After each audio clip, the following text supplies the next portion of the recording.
This is the Fantasy Football Podcast, where we take data and convert it into fantasy success. No bias, no hot takes, only victory.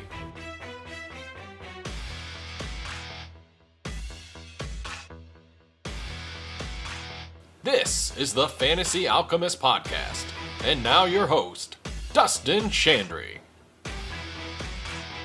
Welcome to episode 20 of the Fantasy Alchemist Podcast. I'm your host, Dustin Chandry. And for today's episode, we'll be talking about waiver wire targets ahead of week 5. Now, every week with this episode, I typically like to recommend a few players who have limited availability. These will be players who are below 80% ownership, but should be well above 90%. And then we'll concentrate most of our time looking at players who are more widely available, typically below 50%. And at the end of today's episode, I'll also recommend one player who had a big week 2, who I think you should otherwise ignore when it comes to your waiver wire claims. So, with that, let's get into the waiver wire targets for week 5. So let's first examine two players who have limited availability right now in ESPN leagues. And if either one of these players are available, they should be your priority ads this week. So first, let's talk about Bears running back Khalil Herbert. Now, coming into the year, I expected Herbert to be the lead back in kind of a committee situation. However, the Bears have just been so bad through the first 3 weeks of the season that they have been in negative game scripts in every single one of those first 3 games. However, in week 4, the Bears finally had a competitive game where they were at least in a positive game script early and then a neutral game script into the second half. And Khalil Herbert dominated snaps and opportunities in that game. Check this out. 79% of snaps played for Khalil Herbert in week 4. He had 58% of the rush attempts. He had 63% route participation. He had 5 targets, which is a 19% target per route run rate. And he had over 22 fantasy points. Now look, that's borderline running back 1 worthy workload. The broader issue is really how often will the Bears be in a competitive situation for an entire game where Herbert can get that workload. Herbert should be owned in well over 90% of leagues, and again, he's currently available in about a quarter of ESPN leagues. And then the other player right now who has 20% availability is Texans wide receiver Nico Collins. Now, before last week on the Don't Be Afraid to Start Him episode, I said the Texans had both Nico Collins and Tank Dell were both flex-worthy options because one of them every week has broken out with a big game. Now, in week 4, Nico Collins caught 7 of 9 targets for 168 yards and 2 touchdowns. And Collins continues to be one of the best downfield threats in the league at over 13 yards per target and over 19 yards per catch, both of which are among the league's best. And Nico Collins is currently inside the top 10 at his position through 4 weeks. Nico Collins, available in 20% of ESPN leagues, should be well over 90% and should be in your wide receiver 2 flex consideration every single week going forward. Before we get into more players who are widely available ahead of the week 5 waivers, I want to remind you can find us and interact with us on Twitter. We are at FFAlchemistPod, now verified. Again, it is at FFAlchemistPod. You can also email us directly at fantasyalchemistpodcast@gmail.com.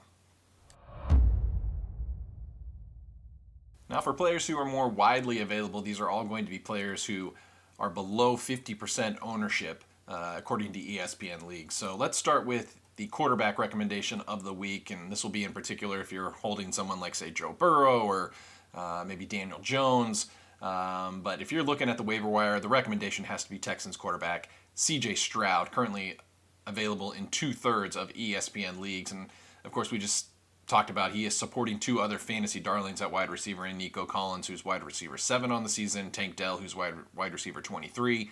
But Stroud in his own right, he has 3 straight games with at least 30 pass attempts. He has 2 passing touchdowns in each of those games and over 20 fantasy points in each of the last 3 games. He is currently quarterback 10 on the season, and he is available free in 2/3 of ESPN leagues.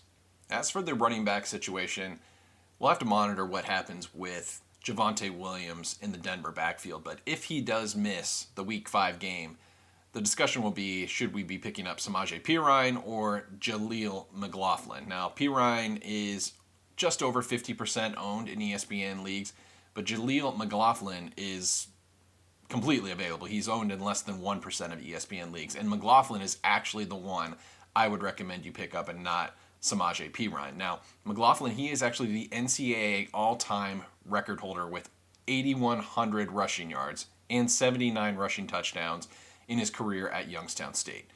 Week 4, when Javonte Williams left very early with a hip injury, McLaughlin had 7 carries for 72 yards and 3 catches for 32 yards, and he had a touchdown. He averaged over 10 yards per carry and 10 yards per reception.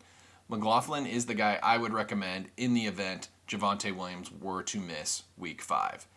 Outside of the Denver running back situation, I think you're really just looking at handcuff opportunities, and there are 3 players who I'll continue to kind of just pound the table for that have sub 50% ownership, that if the incumbent starter were to go down, these running backs would see their value increase pretty significantly.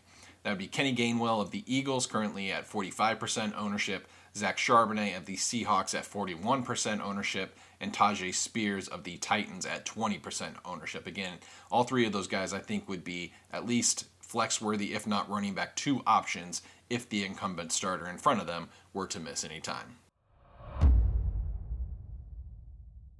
Now let's talk about the wide receiver position, because there's just more options here on the waiver wire. And the one player I would actually be targeting most aggressively this week would be Packers wide receiver Romeo Doubs, currently owned in 1/3 of ESPN leagues. Now, Doubs has had back-to-back weeks with a high target volume. He had 12 targets in Week 3. He had 13 targets in Week 4.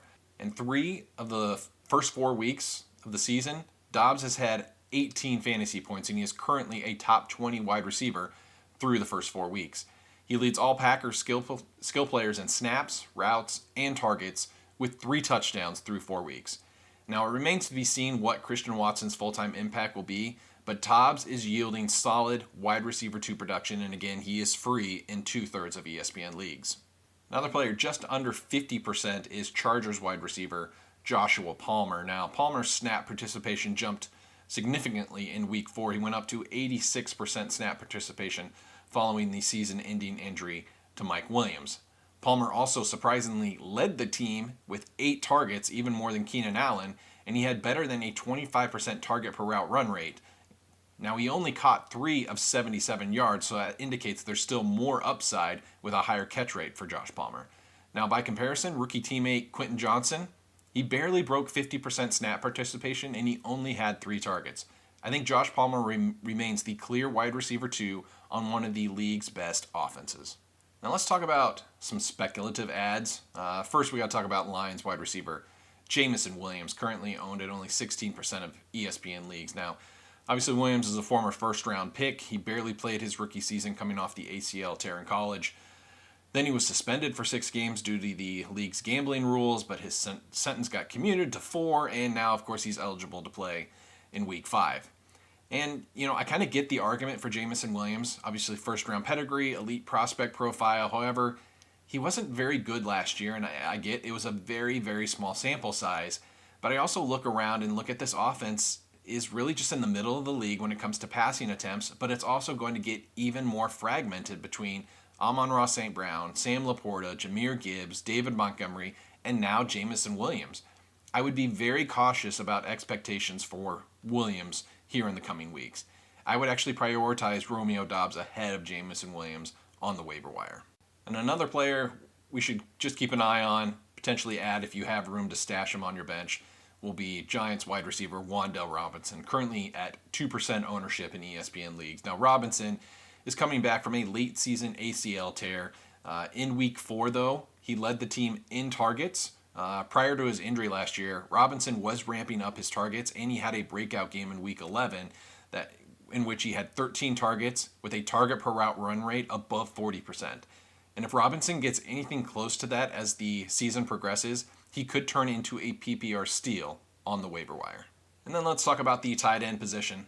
Now, I'll just continue to pound the table for Jake Ferguson. He's currently at 25% ownership in ESPN leagues, and I think this guy's a tight end 1 the rest of the way. Ferguson is leading his team in targets. He did it again in Week 4, setting career highs in both targets and receiving yards. He had 7 targets for 77 yards receiving.